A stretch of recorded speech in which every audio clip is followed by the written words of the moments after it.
ममता बनर्जी जब किसी के खिलाफ हो जाती हैं तो उसके साथ उनकी पार्टी नहीं बल्कि सारे सरकारी अफसर, पूरा तंत्र उसके खिलाफ हो जाता है।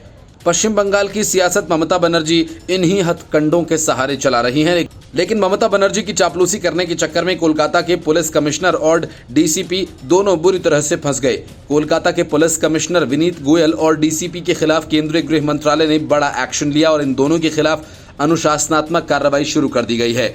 इन पर अफवाह फैलाकर पश्चिम बंगाल के राज्यपाल के कार्यालय को बदनाम करने का आरोप है। गृह मंत्रालय ने ये कार्रवाई पश्चिम बंगाल के राज्यपाल सीवी आनंद बोस की शिकायत पर की। उन्होंने विनीत गोयल और कोलकाता पुलिस उपायुक्त इंदिरा मुखर्जी के खिलाफ रिपोर्ट सौंपी थी। इसमें आरोप लगाया गया कि वे इस तरह काम कर रहे हैं जो लोक सेवक के लिए पूरी तरह से अनुचित है। राज्यपाल बोस ने जून के अंतिम सप्ताह में गृह मंत्री को सौंपी अपनी रिपोर्ट और इसमें इस मुद्दे को उठाया कि कोलकाता पुलिस के अधिकारी चुनाव के बाद हुई हिंसा के पीड़ितों को उनसे मिलने की अनुमति नहीं दे रहे, जबकि उन्होंने इसके लिए उन्हें जरूरी इजाजत दे दी थी।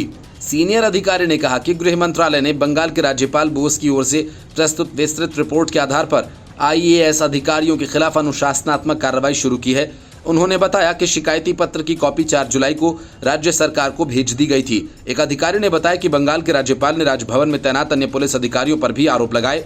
ऐसा कहा गया कि अप्रैल-मई 2024 के दौरान एक महिला कर्मचारी की ओर से लगाए गए मनगढ़ंत आरोपों को बढ़ावा दिया गया। उन्होंने कहा कि इन आईपीएस अधिकारियों ने अपने कृत्यों से न केवल राज्यपाल के कार्यालय को कलंकित किया, बल्कि इस तरह से काम किया है जो एक लोक सेवक के लिए पूरी तरह से अनुचित है। दूसरी ओर राज्यपाल आनंद बोस ने राष्ट्रपति द्रौपदी मुर्मू को पत्र लिखा है।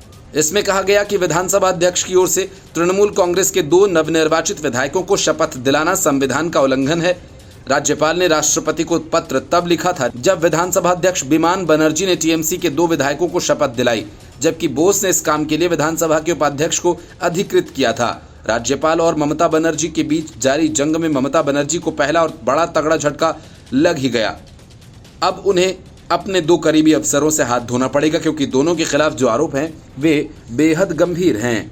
Bureau report, news of India.